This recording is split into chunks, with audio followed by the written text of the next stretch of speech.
আলহামদুলিল্লাহ। প্রাণপ্রিয় জেলা কুষ্টিয়া কুমারখালী থানার অন্তর্গত শিলাইদহ ইউনিয়ন পরিষদ মাঠে বৈষম্য বিরোধী ছাত্র আন্দোলনের নিহত শহীদদের মাগফিরাত এবং আহতদের সুস্থতা কামনায় মহাবিশ্বের মহাবিশ্বয় আমাদের মালিকের মুখের পবিত্র বাণী কোরআন কারীম তাফসীরুল কোরআন মাহফিলের স্বনামধন্য সভাপতি, মাহফিলের প্রধান অতিথি শাইখুল মাশায়েখ, বাংলাদেশ জামাতে ইসলামী কুষ্টিয়া জেলা শাখার শ্রদ্ধাভাজন আমির জননেতা অধ্যাপক মাওলানা আবুল হাশিম, এতক্ষণ পর্যন্ত যারা আলোচনা রেখেছেন মাওলানা হোসাইন আহমেদ মাহফুজ সহ অনেকগুলো সম্মানিত ব্যক্তিবর্গ আপনারা দেখতে পাচ্ছেন। আমার ডানে বামে অত্র এলাকার যারা সর্বজন শ্রদ্ধাভাজন ব্যক্তিত্ব বসে আছে। আমি একটা একটা করে নাম ধরে দোয়া করলে অনেক সময় লাগবে, এমনিতে আমাদের সামনে সময় খুব কম।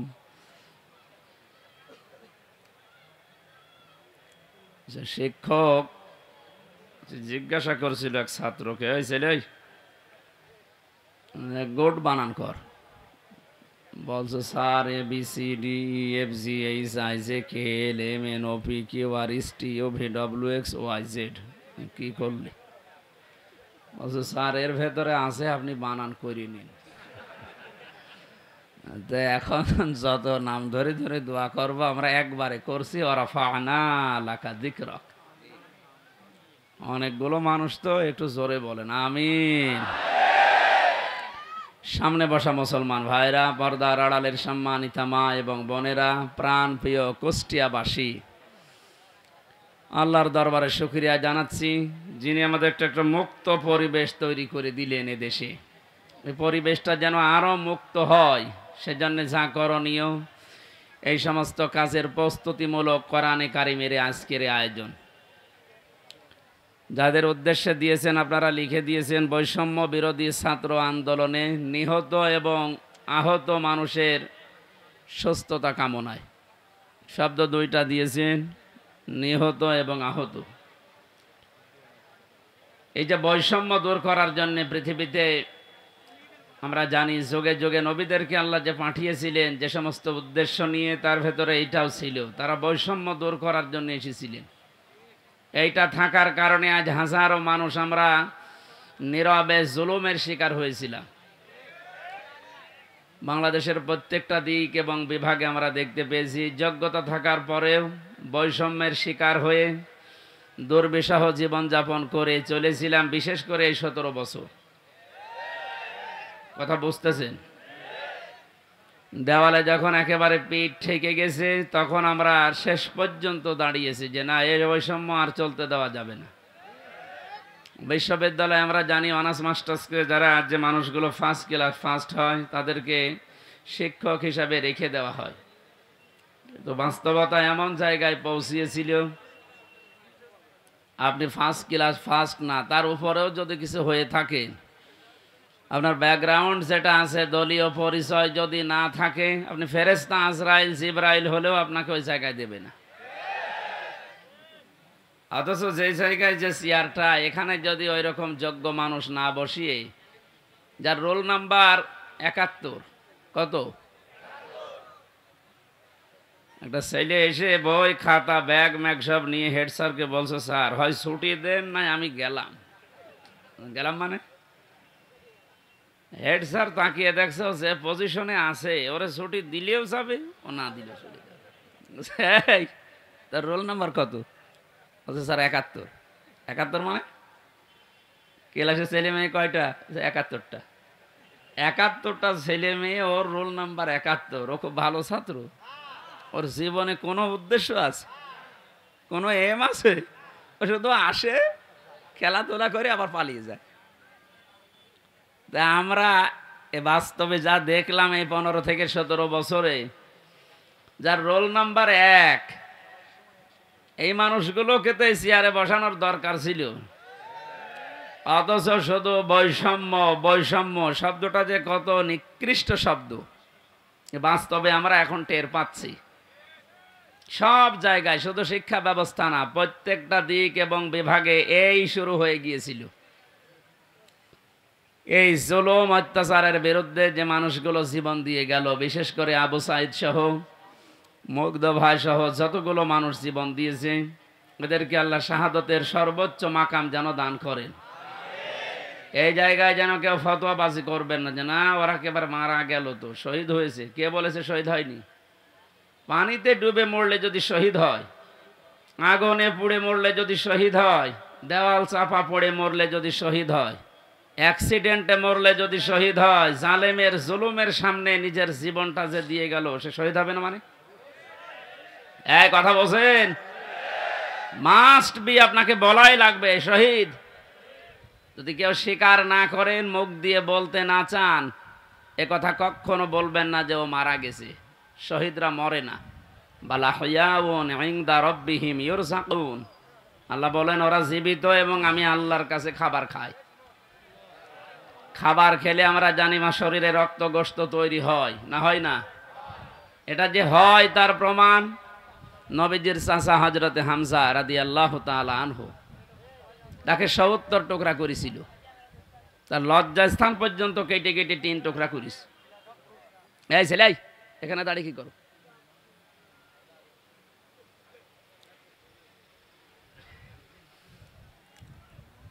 কুষ্টিয়াবাসী হযরতে হামজার এই টুকরা টুকরা অংশগুলো যখন নিয়ে এসে এক জায়গায় করেছিলেন, নবীজি দেখলেন কয়েক টুকরা পাওয়া যাচ্ছে না, যতটুকু পাওয়া যায় লাশটা সাজিয়ে রেখে দিয়েছিল সামনে। নিজের চাদরটা খুলে মাথা থেকে হাঁটু পর্যন্ত ঢাকা ছিল, বাকিটা আর ঢাকা যায় না। পাহাড়ের লতা পাতা দিয়ে নবীজি নিজে নিচের অংশটুকু ঢেকে দিলেন, কবরে দিলেন, ডাক দিয়ে বললেন মাবুদ, এই আমার চাচা হামজা, জন্মের আগে আমার বাবাকে আমি হারিয়েছি, জন্মের কিছুদিন পরে আমার মা চলে গেছে, দাদার আন্ডারে ছিলাম, তিনিও চলে গেলেন। এ পৃথিবীতে সবচাইতে বেশি কষ্ট যারা আমার জন্য সহ্য করেছিলেন, তার ভেতরে এই লোকটা একজন। তুমি আমাকে নবী বানিয়েছো, রাসূল বানিয়েছো, আমি সাক্ষী দিচ্ছি এই চাচার উপরে আমি এখনো পর্যন্ত রাজি আছি। তোমাকে আমি আহ্বান জানাই মাবুদ, তুমি আমার চাচার উপরে রাজি হয়ে যাও। শুনতে যত ছোট মনে হচ্ছে, এ ব্যাপকতা কিন্তু অনেক বেশি। বিশ্ব নবী নিজে দাঁড়িয়ে বলছে আল্লাহ এ চাচার উপরে আমি রাজি আছি, এখনো পর্যন্ত খুশি আছি, আল্লাহ তুমি নিজেও রাজি হয়ে যাও। আল্লাহ খুশি না হয়ে পারবে? নবীজি তো কোনোদিন কথা বলা লাগেনি, শুধু মনের ভেতরে কামনা আসলেই কবুল হয়ে গেছে, অথচ আজকে নিজে তিনি দোয়া করছেন। কবরে দেওয়ার ৩০ বছর পর একবার তার কবর ভেঙে গিয়েছিল মদিনায় ব্যাপক ঢলের কারণে। এ রক্তের স্রোতধারা আসছিল, ছোটবেলায় যারা তার সাথে যুদ্ধ করেছিল আজকে তারা বড় হয়ে গেছে। এই মুরব্বী মানুষগুলো রক্ত অনুসন্ধান করতে গিয়ে দেখে ৩০ বছর আগে মুহাম্মদুর রাসূলুল্লাহর চাচা হযরতে হামজা রাদিয়াল্লাহু তাআলা আনহু উহুদের ময়দানে জীবন দিয়েছিলেন। যেখানে যেখানে কাফেরেরা তাকে টুকরা টুকরা করেছে, ওই জায়গাগুলো দিয়ে ফিনকি দিয়ে রক্ত বের হচ্ছে। মুসলমানেরা যদি খাবার এমনি না খাবে, আল্লাহ যে রিজকের কথা জানিয়েছেন, বালা হুয়াউন ইনদা রাব্বিহিম ইউরযাকুন, তারা জীবিত এবং আমি আল্লাহর কাছে তারা রিজিক পায়। ওরা যদি রিজিকই না পাবে, তাহলে ওনার শরীর থেকে রক্ত আসলো কোত্থেকে? আমি 4 দিন আগে ছিলাম গাইবান্ধার গোবিন্দগঞ্জে, ওখানে সাব্বির নামে ইসলামী ছাত্র শিবিরের এক ভাই 1 মাস আগে শহীদ হয়েছিল, যে আজকে 5 তারিখ। গত মাসের 5 তারিখে শাহাদত বরণ করার পর প্রায় 26 দিন পরে কবরটা ভেঙে গিয়েছিল। যারা আমাকে নিয়ে গিয়েছে তারা বলছে ওই কবরে এখনো পর্যন্ত তাজা রক্ত বের হচ্ছে। এই যে শাহাদত শব্দটা অনেক কঠিন এবং গুরুত্বপূর্ণ শব্দ। শাহাদত যারা বরণ করেছে এ মানুষগুলোকে মরে গেছে কখনো বলবেন না, এই জন্য তো শহীদ শব্দ লিখেছে। যারাই মারা গেল, যারা শহীদ হয়ে গেল, এ মানুষগুলোকে মৃত বলতে মুখ দিয়ে আল্লাহ নিষেধ করে শুধু শেষ করেননি, মানুষ যেন ধারণাও না করে, এই জন্য ধারণার ওপরও আল্লাহ দিয়েছেন নোটিশ। ওয়ালা তাহসাবান্নাল্লাযীনা কুতিলু ফি সাবিলিল্লাহি আমওয়াতা ইলা আখিরি আয়াত। সূরা আলে ইমরানের 169 নম্বর আয়াতের প্রথম অংশে আল্লাহ জানিয়েছেন কোনদিন ধারণাও করবা না যে যারা শহীদ হয়েছে ওরা মারা গেছে। সুতরাং বৈষম্য দূর করার জন্য যারা জীবন দিয়ে গেল, প্রায় 1000-এর উপরে ছাত্র ছাত্রী, সবগুলো যেন আল্লাহ শহীদ হিসাবে গ্রহণ করেন, বলেন আমিন। এই শাহাদত বরণ করানোর জন্য যারা ব্যস্ত ছিলেন এ মানুষগুলো প্রত্যেকেই জালেম এবং যারা এর সহযোগী।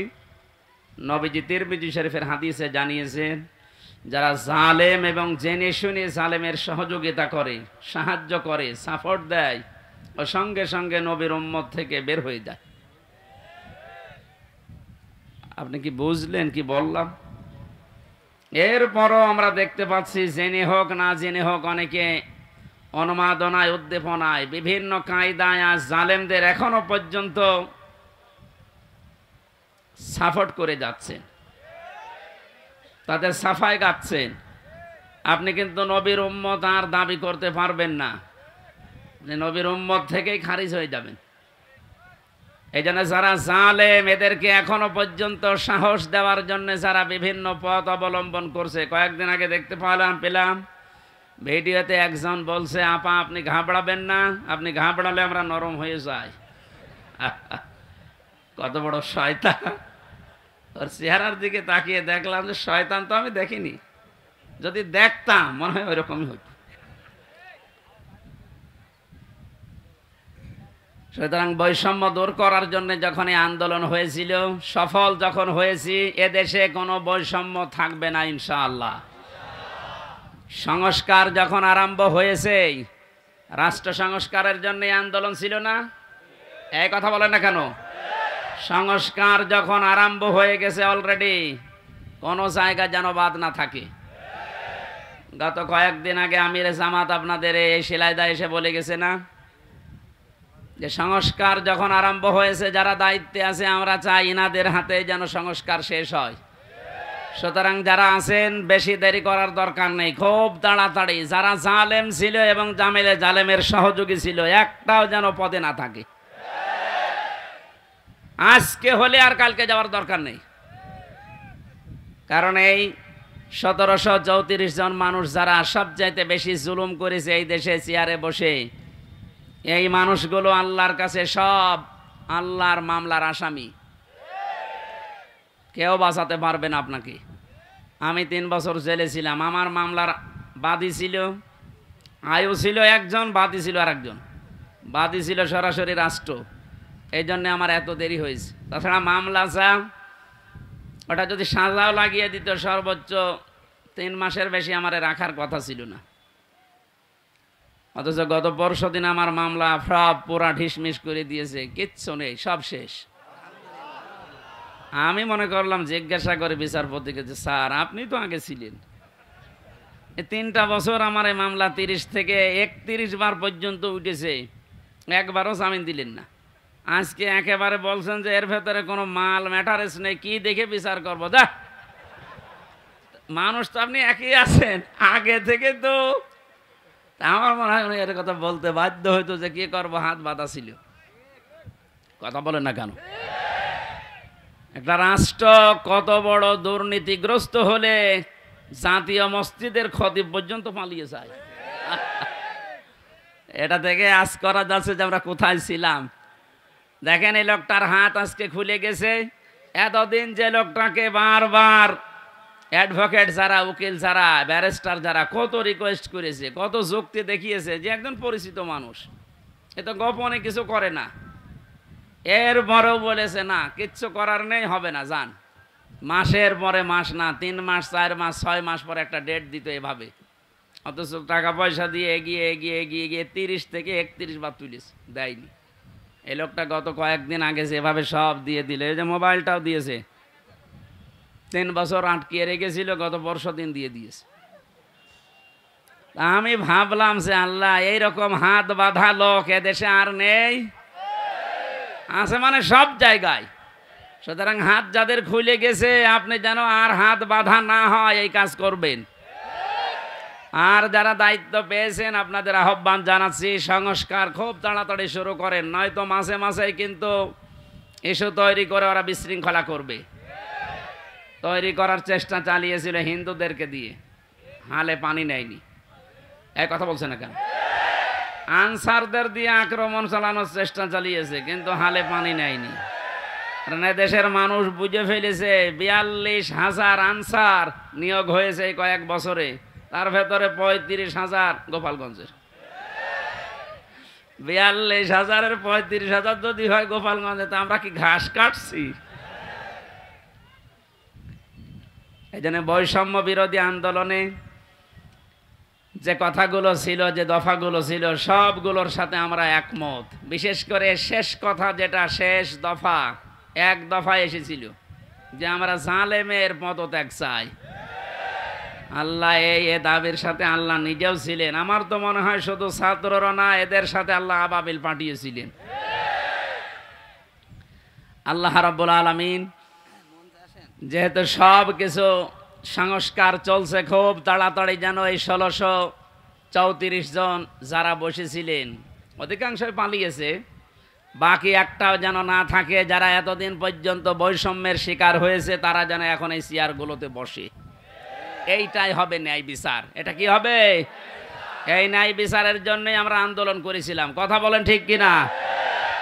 সুতরাং শহীদ এবং আহত যারা আছে, এখনো হাজার হাজার মানুষ আহত, তাদের সুস্থতা কামনা করছে। কারণ সুস্থতা দেওয়ার একচ্ছত্র মালিকানা আল্লাহর। ঔষধ যদি আপনি একেবারে 24 ঘন্টা খাওয়াতেই থাকেন, আল্লাহর পক্ষ থেকে যদি এটা না আসে, তাহলে আপনি সুস্থ হবেন না। এটা আমরা বিশ্বাস করি। তো ঔষধের কোনো ক্ষমতা আছে? ক্ষমতা কার? আরো জোরে। এটা বাস্তবে নিয়ে আসা লাগবে। ইন্নাল্লাহা আলা কুল্লি শাইইন কাদির, সব ক্ষমতার মালিক আল্লাহ। সুতরাং যারা অসুস্থ আছেন, আল্লাহকে আমরা সব ক্ষমতার মালিক মনে করি, বিশ্বাস করি। উনি আমাদেরকে, এই অসুস্থ মানুষদেরকে যেন আবার স্বাভাবিক জীবনে ফিরিয়ে দেন। হ্যাঁ, কিছু মানুষের জীবন স্বাভাবিক হবে না, যাদের চোখ উড়ে গেছে, যাদের পা শেষ হয়ে গেছে। আমি সদর থানার সদর হাসপাতালে গিয়েছিলাম 6 তারিখের পরে। অনেকজনের দেখলাম এমন এমন অঙ্গ নেই যে কিয়ামত পর্যন্ত হায়াত পেলে অঙ্গ আর আসবে না। লজ্জা স্থান উড়ে চলে গেছে একজনের। এই যে আমাদেরকে মুক্ত জীবনে ফিরিয়ে দেওয়ার জন্য এত বড় স্যাক্রিফাইস যারা করেছে, বাংলাদেশে জামাত ইসলামী কুষ্টিয়া জেলা শাখার উদ্যোগে যে একটু সহযোগিতার হাত বাড়িয়েছিল, প্রত্যেকটি পরিবারে অন্তত 2 লক্ষ করে টাকা দিয়ে একটু দাঁড় করিয়েছে। এদেশে টাকাওয়ালা মানুষ আর নেই? বলেন। এখনো স্বাভাবিক অবস্থায় আমরা ফিরতে পারলাম না। যারা এই মুক্ত জীবন এনে দিল, তারা এখনো কাতরাচ্ছে। আর যে মানুষগুলোর কিছু হয়নি, এরা আন্দাজে লাফাচ্ছে যে না, সব বন্ধ করে এখন আমাদের এই জিনিস দাও। এরা আর এক জালেম। কথা বলেন। আমান আযলামু মিম্মান মানাআ মাসাজিদাল্লাহি আন ইউযকারা ফিহা ইসমুহু ওয়া সাআ ফি খারাবিহা ইলা আখিরি আয়াহ, সূরা বাকারা। না, বিভিন্ন জায়গায় কাদা আছে, থাকে, এভাবে শোনা যাচ্ছে না? এভাবে শোনেন ভাই, একটু পরে আজান দেবে, এইভাবে শোনেন। আমি গতানুগতিক কথা বলি না, আমি যা বলি ওখান থেকে শিক্ষা নিয়ে আসি। ভালো করে খেয়াল করেন তো। এই যে 2700 মানুষের জীবনের বিনিময়ে তাদের আহত হওয়ার পরিবর্তে আমরা এই মুক্তভাবে এই ময়দানে এখন কথা বলছি। বাংলাদেশ জামাত ইসলামী কুষ্টিয়া জেলা শাখার উদ্যোগে কয়েকদিন আগে এই যে কুষ্টিয়া শহরের এতিমখানায় 500 আলেমকে দাওয়াত দিয়েছিল, সব ঘরনার। সবাই এসেছিল কম বেশি। 2.5-3 ঘন্টা একাধারে আলোচনা হয়েছে আলেমদের। কোনো বাধা নেই, কোনো পাহারাদার নেই, কোনো সিকিউরিটি লাগে নাই। অথচ আগস্টের 5 তারিখের আগে এরকম 500 না 5 জন এক জায়গায় হলে কত রকমের মামলা হয়ে যেত। কোথা থেকে আল্লাহ কোথায় এনে দিয়েছে এই বাস্তবতা যাদের জন্য, তাদের আজ খোঁজ খবর নিতে যাও না। এদের জন্য এখন মসজিদে দোয়া হয়, কোরআনে কারিমের দার্স হয়, সেগুলো এখন অনেকে উল্টাপাল্টা ফতোয়া দিয়ে বন্ধ করার চেষ্টা করছে। আমাদের জেলায় না শুরু হলেও আশপাশ জেলায় অনেককে বলছে অমান আযলামু মিম্মান মানা মাসাজিদ আল্লাহ। আল্লাহ বলেন বড় জালেম দেখতে চাও? আমরা তো অধিকাংশ মানুষ মনে করি আয়না ঘর যারা তৈরি করেছিল ওরা বড় জালেম। হ্যাঁ, মাস্ট বি, ওরা বড় জালেম। ওদের চাইতেও আল্লাহর কাছে বড় জালেম ওইটা যে লোকটা আল্লাহর ঘর মসজিদে তার নাম, তার জিকির, তার আলোচনা করতে বাধা দেয়। এগুলো এখন নতুন ভাবে অনেকে তৈরি করার চেষ্টা করছেন। আপনি থামেন। ওকে আল্লাহ কিন্তু বড় জালেম বলে নাই, আপনাকে বড় জালেম বলে ইঙ্গিত দিয়েছে। কোরআনে কারিমের সূরা বাকারা 1 নাম্বার পারা 18 নাম্বার পৃষ্ঠা 17 নাম্বার পৃষ্ঠা 3 নাম্বার লাইনে আছে যে আল্লাহর দৃষ্টিতে বড় জালেম ওই লোকটা যে আল্লাহর ঘর মসজিদে আল্লাহর কোরআনের কথা, আল্লাহর নামের কথা, জিকিরের কথা বলতে দেয় না। এটা যাতে রেকর্ড হচ্ছে, কালকে সারা দেশে যাবে। সবাইকে আমি আহ্বান জানাচ্ছি আপনারা থামবেন। এত বড় কঠিন জুলুমের ভেতরে ওই 17 বছরে আল্লাহর ঘর মসজিদে কেউ কোরআনের কথা বাধা দিতে সাহস পায়নি। আপনি সাহস পাচ্ছেন কোত্থেকে?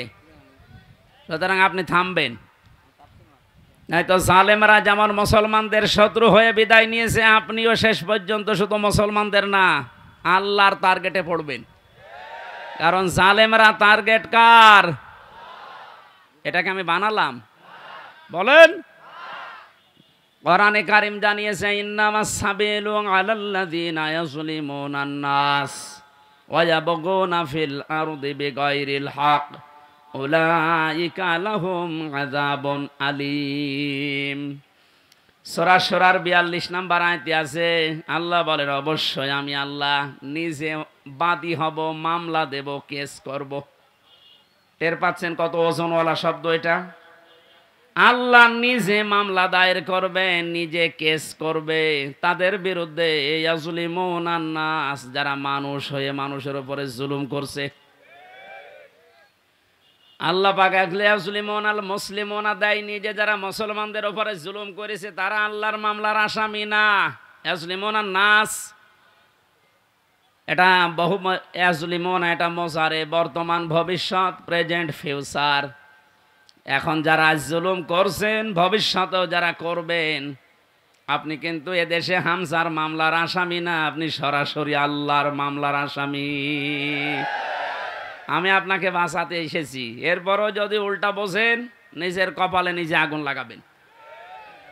আমার কথার অর্থ বুঝতেছেন নাকি আন্দাজে ঠিক বলেন? আলহামদুলিল্লাহ।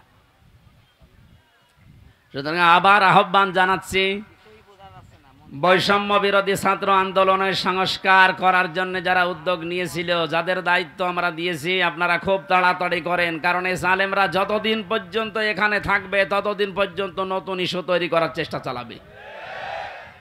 যারা পৃথিবী শান্ত হয়ে যাওয়ার পরও অশান্ত করার জন্য চেষ্টা চালায়, এই মানুষগুলো আয়াতের দ্বিতীয় শব্দে তারাও আল্লাহর মামলার আসামি। ওয়ায়াবগুনা ফিল আরদি বিগাইরিল হক। পৃথিবী শান্ত হয়ে যাওয়ার পরে যারা অশান্ত করার জন্যে বিদ্রোহ করে বেড়ায়, সংখ্যালঘুর নাম নিয়ে যা শুরু করেছিলেন, আমিরে জামাত অলরেডি ঘোষণা দিয়েছে এদেশে কোনো সংখ্যালঘু সংখ্যাগুরু নেই। সুতরাং এই ইস্যু বাদ দেওয়া লাগবে। এদেশে সংখ্যাগুরু সংখ্যালঘু আছে না? নেই। এদেশে যে জন্ম নিয়েছে সেই এদেশের বৈধ নাগরিক। আমি আমির হামজা 96% মুসলমানদের ভেতরে যেমন অধিকার পাবো, একজন হিন্দু 4%, তাতে কি সে একই অধিকার পাবে? এক কথা বলছেন। এটা যখন বুঝে ফেলেছে, দেখছে না এ তো হালে পানি নেয় না, ওটা বাদ দিয়েছে। এরপরে নামিয়েছে ডাক্তারদের, ওটাও পারছে না।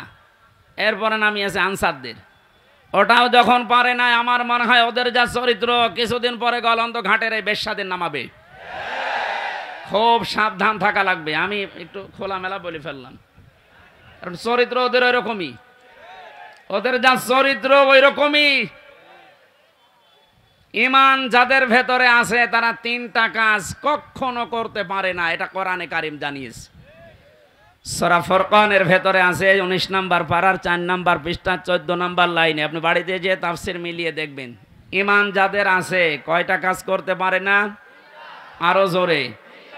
এই তিনটা কাজ যদি করে ফেলে তাদের শাস্তি আল্লাহ দেবেন ডবল। এই এখানে গল্প বন্ধ করো, একেবারে নড়াচড়াও বন্ধ। ওয়াল্লাযীনা লা ইয়াদউনা মা'আল্লাহি ইলাহান আখার, আল্লাহ পাক বলেন ঈমান যাদের আছে এই পৃথিবীতে তারা আল্লাহ বাদে অন্য কাউকে ডাকতে পারে না। এটা অন্যান্য জেলার কথা বাদ দিলাম, আমাদের জেলাতে এখন আস্তে আস্তে তৈরি হয়েছিল রাষ্ট্রীয়ভাবে, অনেকে নিজের অর্থ দিয়ে হলেও এই কাজটা প্রতিষ্ঠিত করার চেষ্টা চালাচ্ছিল। এই যে আপনাদের থানায় মাজার আছে না, লালনের মাজার, কত মানুষ বাংলাদেশের বিভিন্ন প্রান্ত থেকে এসে না জেনে আয়াতটা পুরা উল্টিয়ে ডাকতো, আল্লাহ বাদে অন্য কাউকে ডাকা জায়েজ। আরো জোরে। আপনি বুঝে ডাকেন আর না বুঝে ডাকেন, আপনার শাস্তি ডবল হবে যদি এখনো বন্ধ না করেন। বাংলার বিভিন্ন প্রান্তে গণাটা এখনো পর্যন্ত অনেকে জারি রেখেছে। গত বর্ষদিন চট্টগ্রামের নূরে বাংলা আর ওই যে জাঙ্গি হুজুর এমন পিটানি খেয়েছে, ইসলামের নাম নিয়ে শয়তানগুলো আল্লাহর নামটা পুরা পাল্টিয়েছে। ওরা আল্লাহর নামে কিছুক্ষণ জিকির করার পরে পরে ইয়ালি বাবা, শালি বাবা, আগলা বাবা, পাগলা বাবা আন্দাজে জিকির বানাতো। তাহলে কোরআনের আয়াত অনুযায়ী আল্লাহর পাশাপাশি অন্য কাউকেও যারা ডাকে তাদের শাস্তি হবে ডবল। আরো জোরে। কি সুন্দরভাবে মিলিয়েছে দেখেছেন, কোরআনে কারীম জানিয়েছে ওয়ালিল্লাহিল আসমাউল হুসনা ফাদউহু বিহা ওয়াযারুল্লাযীনা ইলহিদুনা ফি আসমাই ইলা আখিরি আয়া। সূরা আরাফ 9 নম্বর পারার 13 নম্বর পৃষ্ঠার 5 নম্বর লাইনে আছে, এটা 179 নম্বর আয়াত। আল্লাহ পাক বলেন আমি আল্লাহর অনেক সুন্দর সুন্দর নাম আছে, যে নামে পারো আমাকে ডাকো, কিন্তু সাবধান, আমার নামের সাথে যারা এলহাদ করে, আমার নামকে যারা পরিবর্ধন করে দেয়, নামের সাথে উল্টা পাল্টা কিছু জুড়ে ডাকে, তাদের সাথে ডাকবা না। আমি এত গভীরে যেতাম না, শুধু রেকর্ড হচ্ছে কারণে বলছি, সারা দেশে কালকে ছড়াবে। আপনারা সাবধান। ঈমান যাদের আছে তারা যেহেতু তিনটি কাজ করতে পারে না, আর তারা যদি করে ফেলে তাদের কিন্তু ডবল শাস্তি হবে।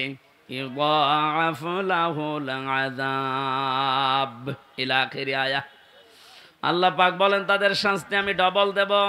1 নম্বরের গোনা পেলাম যারা আল্লাহর সাথে অন্য কাউকে ডাকে।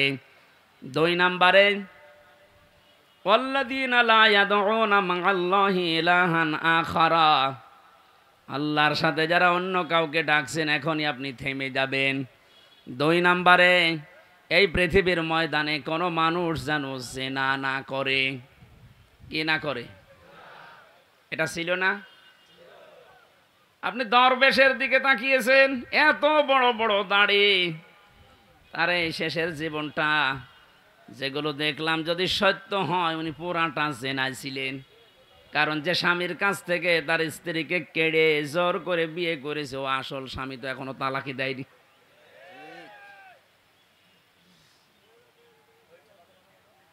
এজন্য আমাদের সাবধান থাকা লাগবে। আমাদের ঈমান যাদের ভেতরে আছে এরকম কোনো গুনাহ যেন আমাদের ভেতরে না আসে।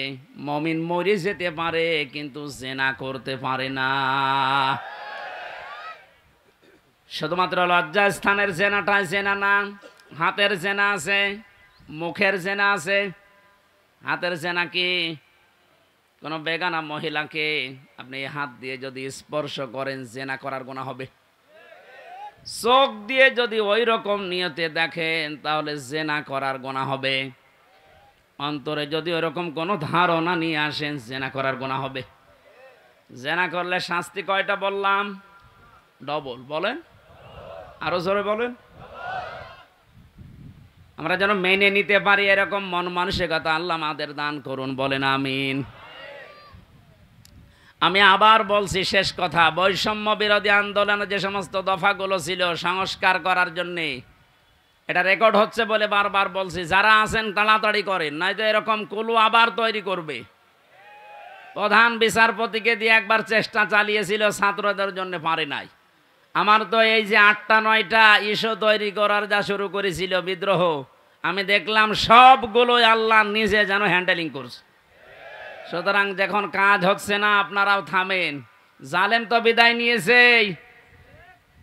কোরআনে কারিমের অনুষ্ঠানে হাজার হাজার মানুষকে নিয়ে আল্লাহর কাছে বলছে, আল্লাহ কিয়ামতের আগে যেন এদেশের চেয়ারে আর কোনো জালেম না আসি। বলেন।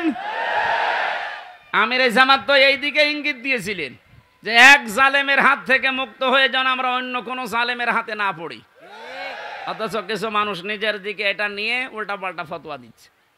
আরে ভাই, আপনার নাম বলেছে, তাহলে আপনি নিজে অবশ্যই ঠাকুর ঘরে কে রে, আমি তো কলা খাইনি। আপনার নাম বলেছে যে আপনি এই চেয়ারে বসলে আপনি জুলুম করবেন, তার মানে আপনি করবেন, এই জন্য আপনার ভয় হচ্ছে। ওনার দূরদর্শিতা সম্পর্কে আপনি জানেন না, তাই উল্টাপাল্টা ধারণা করেন। আমি ওইদিকে আর গেলাম না। সুতরাং আমরা যেন সাবধান থাকি।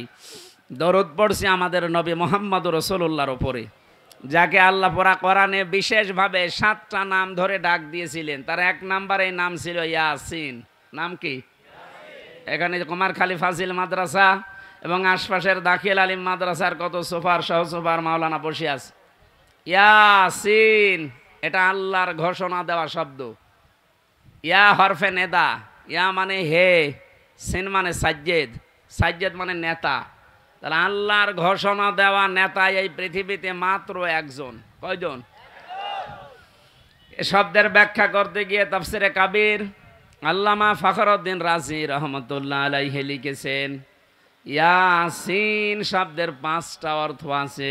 ইয়াসিন মানে সাজ্জেদুল আলামিন, সাজ্জেদুল বাশার, সাজ্জেদুল কাউনাইন, সাজ্জেদুল আম্বিয়া, সাজ্জেদুল মুরসালিন। তার মানে আল্লাহ বোঝাতে চেয়েছেন, পৃথিবীর মানুষেরা যদি মনে করো যে আমি পৃথিবীতে বাস করি, নবীকে আমার মানাই লাগবে, অন্য কোনো জগতে গেলে আর মানা লাগবে না। না, ইয়াতানাজ্জালুল আমরু বাইনাহুন্না, প্রত্যেকটা আসমানে আমার আল্লাহর বিধিবিধান নাজিল হচ্ছে। ওই সমস্ত সৃষ্টির জন্য আলাদা বিধান আছে। কেউ যদি মনে করে আমি মঙ্গল গ্রহে বাস করি, আমি চাঁদের দেশে থাকি, আমার তো ওখানে নবীকে নেতা মানা লাগবে না, আদর্শ মানা লাগবে না। না, এই জন্য সাজ্জেদুল আলামিন দিয়েছেন বহু বচন।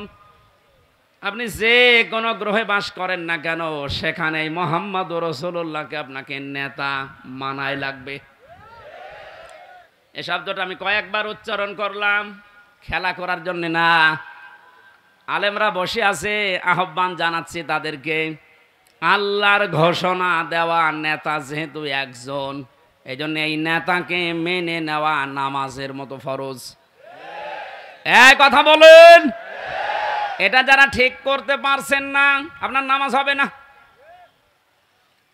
কারণ কিয়ামতে যে বিচারের সিস্টেমগুলো, ধাপগুলো আমরা দেখেছি, কিয়ামতের সর্বপ্রথম মানুষকে আল্লাহ তার নিজের সামনে যখন দাঁড় করাবেন, 10 জন 20 জন 50 জন না, প্রতিটি মানুষকে আল্লাহ নিজের সামনে দাঁড় করাবে স্রেফ একা একা।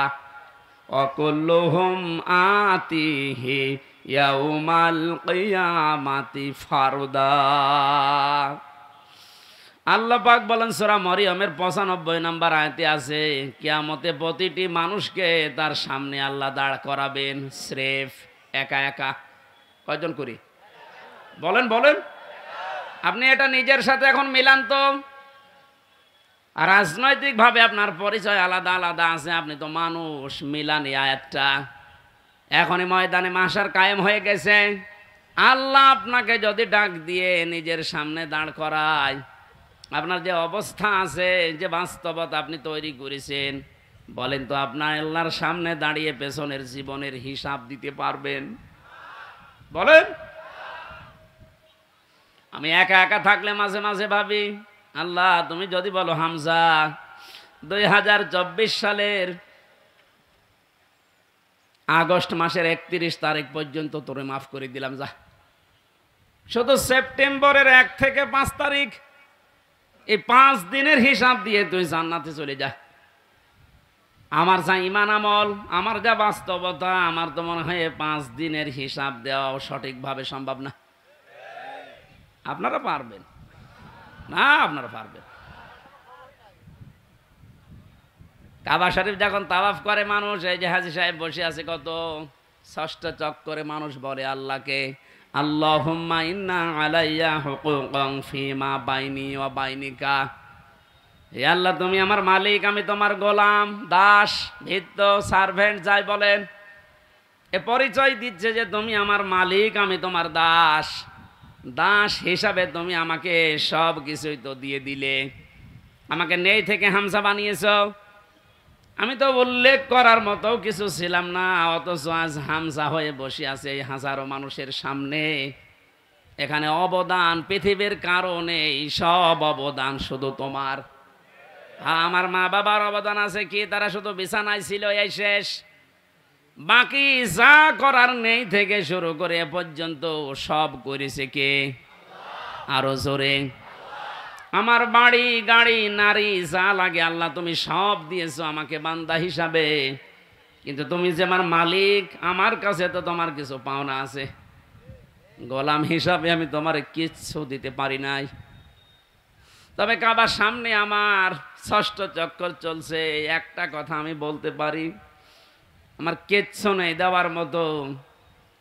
এই জন্য বলছি, আল্লাহ তুমি আমারে মাফ করে দাও।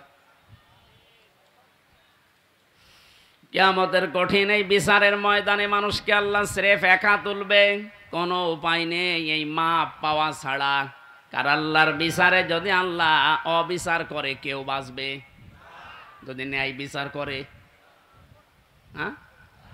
না না, আল্লাহর বিচারে তো অবিচার নেই। ন্যায় বিচার করলেও কোনো মহারথী ক্ষমা পাবে না। কারণ আল্লাহ ন্যায় বিচার করে যদি বলে শুধু 1 গ্লাস পানির হিসাব দিয়ে যা, আপনি পারবেন না। আল্লাহর বিচার থেকে বাঁচার জন্য একটা পদ্ধতি আছে, যে আল্লাহ তুমি মাফ করে দাও। আল্লাহ যেন এই শেষ পদ্ধতিটা আমাদের জন্য কবুল করেন, বলেন আমিন। এবার আসেন যে কথাটা বোঝার জন্য পর্যন্ত এসেছিলাম, কিয়ামতের বিচারের দ্বিতীয় ধাপে আল্লাহ এবার আর একা ডাকবেন না। ইয়াউমা নাদউ কুল্লা উনাসিম বিইমামিহিম। সূরা বানী ইসরাঈল 15 নম্বর পারার 8 নম্বর পৃষ্ঠা 3 নম্বর লাইনের 72 নম্বর আয়াতের প্রথম অংশে আছে। এটা ফি জিলালিল কোরআনের তাফসিরে আছে, বিস্তারিত আছে। আমি শুধু সামারাইজ করে বলছি। কিয়ামতে প্রতিটি মানুষকে এবার বিচারের দ্বিতীয় ধাপে আল্লাহ ডাকবে তার নেতার সাথে। এটা যদি রাজনীতি মনে করে কেউ চলে যান, আপনার কপালে আগুন লাগবে। আল্লাহর কসম, এটা শুধু দুনিয়ার সাথে না, আখিরাতের সাথে রিলেটেড। এই জন্য আমি একটু তুললাম, নয়তো বলতাম না। কিয়ামতের ময়দানে আল্লাহ যখন মানুষকে তুলবে, প্রতিটি মানুষকে এবার দ্বিতীয় সিস্টেমে তুলবে তার নেতার সাথে। কার সাথে? কুমারখালীবাসী আগে নেতা, এরপরে কর্মী। আপনার বিবেককে এবার প্রশ্ন করেন তো, আপনি যে নেতার আদর্শ মেনে চলেন, যার পেছনে স্লোগান দেন, যাকে রায় দিয়ে ভোট দিয়ে নেতা বানিয়েছেন, এই লোকটার যে চরিত্র, এর যা সুরাত সিরাত, আর এর যা ইমান আমলের অবস্থা, ও যদি আল্লাহর সামনে দাঁড়ায়, আপনি তার পেছনে, ওরে দেখলেই তো আল্লাহ রাগ হয়ে যাবে। ও বলছে ঠিক, তার মানে ও ধরা খেয়ে বসে আছে। ও যদি এখন এই বলে ঠিক যে আমি যারে মানি, ওরে আল্লাহ দেখলে আল্লাহর রাগ হবে, আপনি তো ধরা খাবেন। কথা তো সত্যি, এইটাই আসল কথা। আপনি যারা ধরা না খান, সুতরাং এমন মানুষের পেছনে থাকা লাগবে, এমন মানুষকে আদর্শ হিসাবে সামনে নিয়ে আসা লাগবে, যারে দেখলে আল্লাহ খুশি হয়ে যায়। এখন এই লোকটাকে আফজাল সাহেব না, এখন দেখেন তো আফজাল সাহেবের কাঠিতে পড়ে কিনা। সারা নেশা 5 নাম্বার পারা 6 নাম্বার পৃষ্ঠা 9 নাম্বার লাইনের 59 নাম্বার আয়াতের প্রথম অংশে আছে, ইয়া আইয়ুহাল্লাযীনা আমানু আতিউল্লাহা ওয়া আতিউর রাসূলা ওয়া উলিল আমরি মিনকুম। আল্লাহ ইমানদারকে ডাক দিয়েছেন, ইমানের দাবি করো, তে পূরণ করবা না। তোমাদের দাবি হচ্ছে তোমরা আল্লাহর ইতাআত করো, রাসূলের আনুগত্য করো, আর উলিল আমর তোমাদের ভেতরে যারা নেতৃত্ব দেয় এদের মেনে চলো। কুষ্টিয়াবাসী, বাংলাদেশের 64 জেলার ভেতরে এই কুষ্টিয়াকে আমি বেশি ভালোবাসি, কারণ এই জেলাটা আমার। আমি চাই আপনারা বাঁচেন, বেঁচে থাকেন, যেন জাহান্নামী হয়ে না যান। এই যে আতিউ, এটা কিন্তু ভার্ব, এটা ফেল, এটা ক্রিয়া। এই শব্দটা আল্লাহ নিজের নামে রাসূলের নামে দিয়েছেন, উলিল আমরের আগে দেননি। কি কথা বলেন না কেন? আমি যতগুলো তাফসীর পড়েছি সব মুফাসসির আয়াতের ব্যাপারে ব্যাখ্যা এইটাই লিখেছেন, আল্লাহ রাসূলকে মানা লাগবে, কোনো প্রশ্ন করা যাবে না। কিন্তু আল্লাহ রাসূলের পরে যদি কিয়ামত পর্যন্ত আপনি কাউকে মানতে চান, নেতা হিসাবে নেতৃত্ব দেবে, তাকে যদি মেনে চলতে চান, মাস্ট বি, দেখাই লাগবে এই লোকটা আল্লাহ রাসূলকে মেনে চলে কিনা। আরে এই আয়াতটা বাংলাদেশে আজ কায়েম হয়ে গেলে তো ইসলাম চলে আসে। এক কথা বলেন না কেন? আল্লাহ রাসূলকে যে লোক মেনে চলে না, ও আমার বাবা হলে ওরে আমি মানি না। এ কথা মানবেন কারা দেখি? লিল্লাহি তাকবীর। এই দেখেন তো, হাত তোলেনি কে? দেখেন, আলহামদুলিল্লাহ। ঠিক আছে, হাত নামান। হ্যাঁ, ওয়াজ তো হয়ে গেছে, এবার মোনাজাত করে দিই। আবার কি ওয়াজ করবো? এটাই তো, আল্লাহ রাসূলকে যে মানে না সে আমার বাবা হলেও মানি না, তাহলে এদেশে আর কিছু থাকবে? ইসলাম চলে আসবে ইনশাআল্লাহ। আমরা জরিপ দেখতে পাচ্ছি, আগস্টের 5 তারিখের আগে একরকম ছিল, এই আজকে রাতের পাল্টিয়ে গেছে। এই মাত্র 30 দিনে পুরা পাল্টিয়ে গেছে। 16 জন চাইতো এই দেশে ইসলাম রাষ্ট্রীয়ভাবে কায়েম হোক 5 তারিখের আগে। এখন জরিপ যেটা বলছে, এই 1 মাসের ব্যবধানে বাংলাদেশে এখন প্রায় 35 জন মানুষ চাচ্ছে দেশে ইসলাম কায়েম হোক। এটা যদি এভাবে চলতে থাকে, 51 জন যেদিন হবে সেদিন কোনো মহারথী আর বাধা দিয়ে ঠেকাতে পারবে না ইনশাআল্লাহ।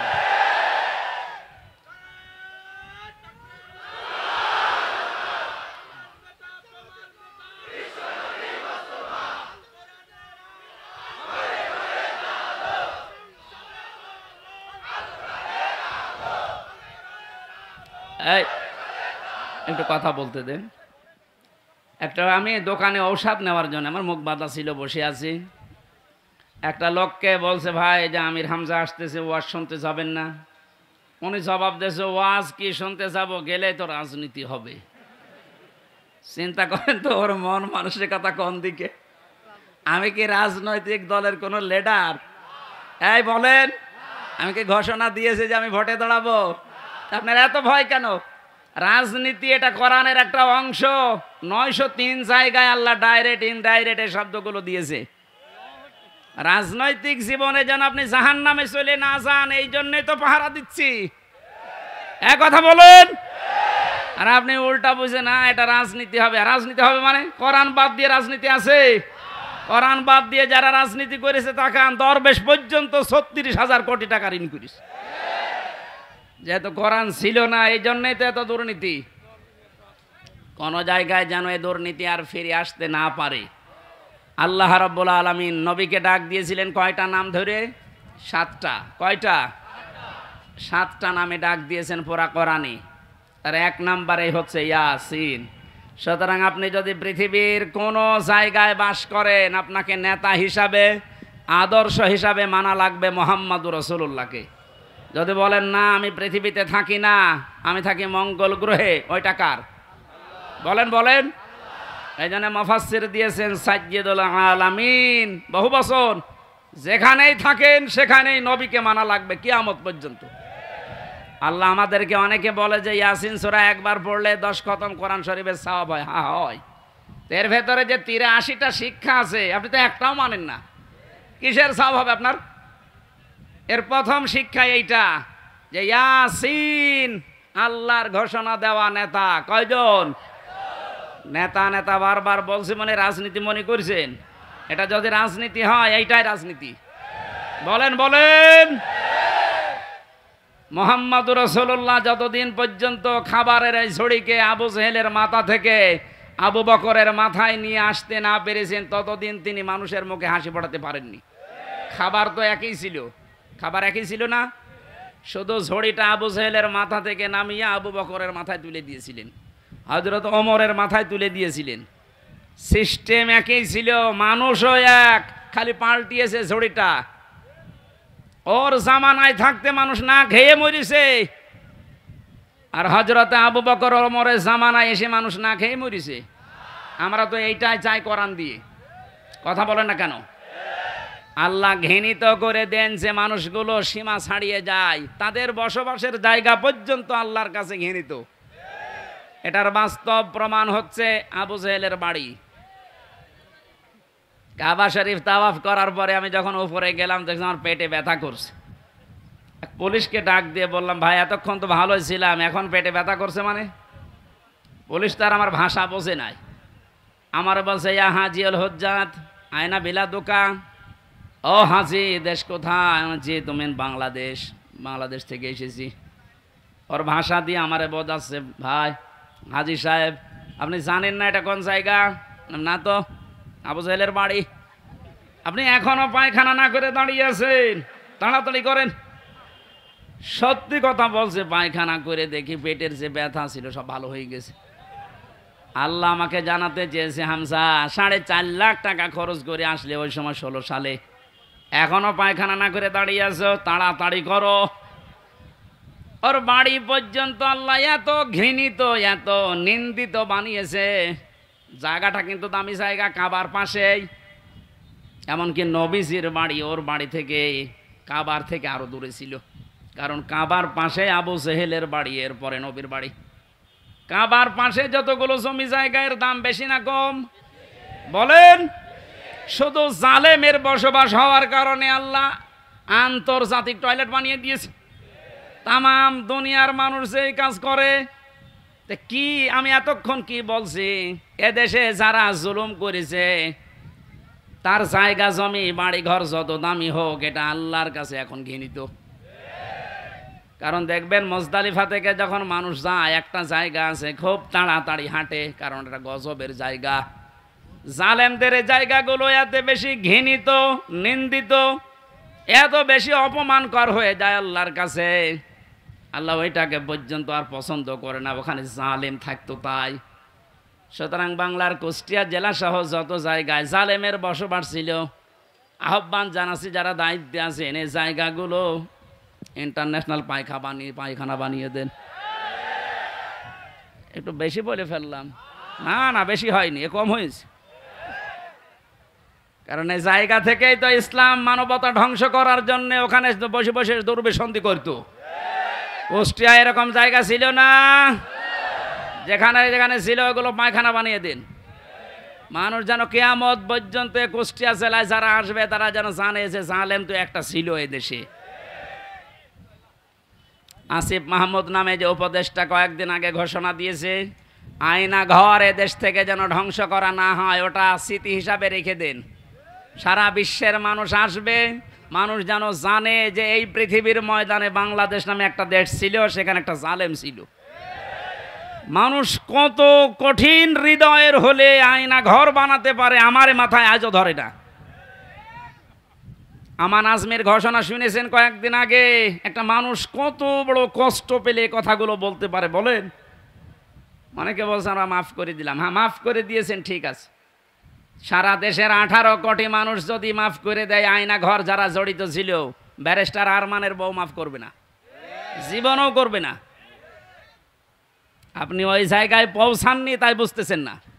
আমি মাত্র কয়েকদিন ছিলাম মাটির নিচে। এতে আচরণ মানুষের, এখানে যারা থাকে এরাও কিন্তু মানুষ, এরা শুধু একটু উপরে উঠবে, পদ পাবে, এই কারণে এত কঠিন আচরণ করতো। মুফতি ফখরুল ইসলাম আমার সাথে ছিল যতদিন, উনি বলছিল ভাই আমারে নিয়ে এই পায়ের ভেতর দিয়ে হাত দিয়ে সামনে যে রড আছে রডের সাথে লাগিয়ে তালা লাগিয়ে দিত, 24 ঘন্টা তালা লাগানো। পায়খানা প্রসাবের জন্য মাত্র 1.5 মিনিট সময় দেয়। খাবারের জন্য অতটুকু সময় দিয়ে তারপরও সে খাবার 3-4টা তরকার দিয়ে মনে হচ্ছে কে মাখিয়ে দিয়েছে।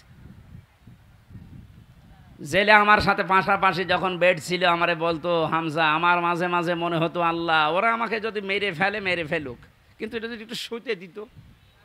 এই যে শুয়ে থাকা এটা যে কত বড় নিয়ামত আমি ওই 3 মাসে বুঝেছিলাম। একটা দিনও আমাকে কাজ হইতে দেয়নি। 24 ঘন্টা ঘুমালে তাড়াতাড়ি আবার ডেকে দেয়। ওই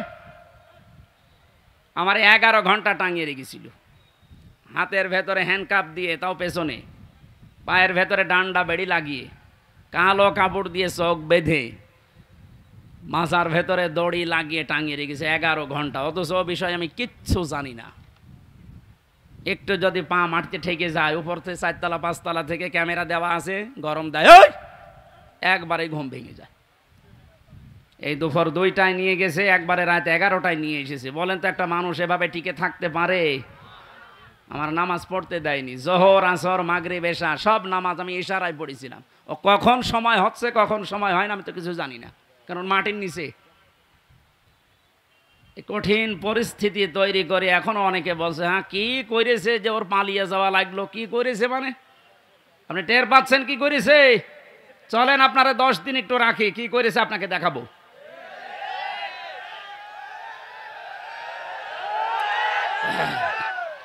এই জন্যই তো জালেমের বিরুদ্ধে হামজার মামলা না, মামলা কার বলেন? সুতরাং এর জালেমেরা এরা কিন্তু টার্গেট হামজার না, এ টার্গেট আল্লাহর। এই জন্যে তো এত ভয়। যেদিন আমার রায় দিয়ে পুরা মামলা ঢিসমিস করে দিয়েছে, ওই দিন আমার মামলার আয়ুকে কল দিয়েছিলাম। এতদিন ওরে আমি স্যার বলতাম, এখন তো উল্টা করে আমারে স্যার বলছে। কি হয়েছে? বলছে হুজুর মাফ করে দেন। মাফ করে দেন মানে? আমারে ধরার পর আমার বাবার কাছ থেকে বলেছিলেন যে আর মামলা দেব না, 50 লাখ 10 লাখ টাকা দেন। আমার বাবা তো গ্রাম্য মানুষ, সঙ্গে সঙ্গে 8 লাখ টাকা দিয়েছে। ওই টাকাটা ফেরত দেন। আপনি মাফ চাচ্ছেন, টাকাটা আগে ফেরত দিয়ে যান, তারপরে মাফ হবে। এই কাউন্টার টেররিজমের যেই কয়টা দায়িত্বশীল ছিল এগুলো মানুষের মধ্যে পড়ে না, এগুলো জানোয়ারের চাইতেও খারাপ। আমি নাম ধরেই বলছি, এই মনিরুল, এই আসাদুজ্জামান, ডিসি মান্নান, হারন তো 3 ইঞ্চি, ওর নাম মুখে উচ্চারণ করাও ঠিক না। এই শয়তান এত উপরে উপরে দেখাতো, রিমান্ডে এসে মনে হয়তো তো ফেরেস্তা, অথচ ভেতরে ভেতরে যে আলেমদের এত বড় ক্ষতি করিস। ওই যে ছোট হুজুর যেটা মাদানি, ও আমার সাথে প্রথমে 2 মাস ছিল। আমার বলছে হামজা ভাই আমারে নিয়ে গেল রাত 12:30টার দিকে, হাতের ছিলে পোড়া উলঙ্গ করিস আমারে, আমার হাতে সিগারেট ধরিয়ে দিস, আর 2 পাশে ব্যারিকেড দিয়ে কেন কোনো গাড়ি আসতে না পারে। একটা অর্ধ উলঙ্গ মেয়ে লোক কোথা থেকে নিয়ে এসে আমার পাশে দাঁড় করিয়েছে, ছবি তুলতেছে যে এটা সকালে ছেড়ে দেব, মানুষ বুঝবে দেশে যে হুজুর কত খারাপ। ও ছোট মানুষ তো, বয়স আমার সেম সেম, আমার 32 ও 30। ওই সময় হাউ মাউ করে কাঁদছিল ওই ফাঁসির কন্টেম সেলের ভেতরে। আমারে বলছে হামজা আমি তো একেবারে অসহায়, যে কেউ নেই। বললাম এক এসআইকে ডেকে, ভাই আপনারা তো তা করছেন, এটাকে হারুন স্যার জানে? জানে না মানে উনি তো করছে। মজলুম অবস্থার দোয়া কবুল হয় আমার বিশ্বাস আছে। মন থেকে বড় দোয়া করলাম, আমার যা যা ওরা দেখেছে, আল্লাহ আমার সাথে যারা জড়িত এদেরকে তুমি ওইভাবে অপমান করু। আল্লাহ করায়নি। হারুনের রাস্তায় বের হওয়ার আর সম্ভাবনা আছে? ওর নাম এখন মানুষ হারুন ভুলে গেছে, ওর নাম এখন 3 ইঞ্চি। মহিলারা পর্যন্ত জিকির করছে 3 ইঞ্চি 3 ইঞ্চি। কত অপমান করবে আল্লাহ বলেন। সেদিন কুষ্টিয়ার জেলা আমির অধ্যাপক আবুল হাশেম সাহেব একটা আয়াতের ব্যাখ্যা করছিলেন আলেমদের সমাবেশ। অনেক জালেমরা মনে করেছিল ইয়ারে ছিলাম, এমন হয় আল্লাহ আমাদের ভালোবেসেই দিয়েছে। আমারে কুষ্টিয়ার সদর থানায় যেদিন সে 11 সালে প্রথম গ্রেপ্তার করে, আমি সুদের বিরুদ্ধে বলেছিলাম, এই আমার অপরাধ ছিল। আমারে শিবির করে, শিবিরের ক্যাডার রক কাটি বেড়ায় আন্দাজে। এগুলো নিয়ে যখন নিয়ে গেল, আমারে বলছে ওসি সাহেব, ওই সময় আসাদুজ্জামান নামে এক ওসি ছিল, গোপালগঞ্জে বাড়ি। আমারে বলছে হুজুর কুলিল্লাহুম্মা মালিকাল মুলকে তুতিল মুলকা মান তাশা, এই আয়াতের অর্থ বলেন তো। বললাম আল্লাহ যারে চায় তারে ক্ষমতা দেয়, যারে চায় নামিয়ে দেয়। আমারে বলছে এটা আপনি মানেন তো? মানে না মানে? হাসিনা যে এখন আছে এটা আল্লাহ চেয়েছে, জায়গা মতো হাত দিয়েছে।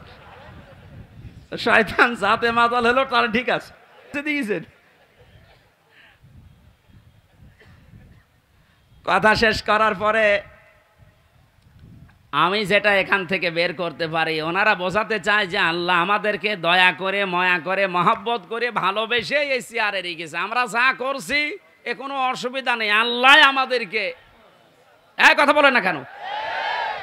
সূরা আলে ইমরান 4 নম্বর পারার 12 নম্বর পৃষ্ঠার 7 নম্বর লাইনের 178 নম্বর আয়াতে আছে, ওয়ালা ইয়াহসাবান্নাল্লাযীনা কাফারু আন্নামা নুমলি লাহুম খায়রুল লিআনফুসিহিম ইন্নামা নুমলি লাহুম লিয়াজদাদু ইসমা ওয়ালাহুম আযাবুম মুহিন। ঠিক আছে।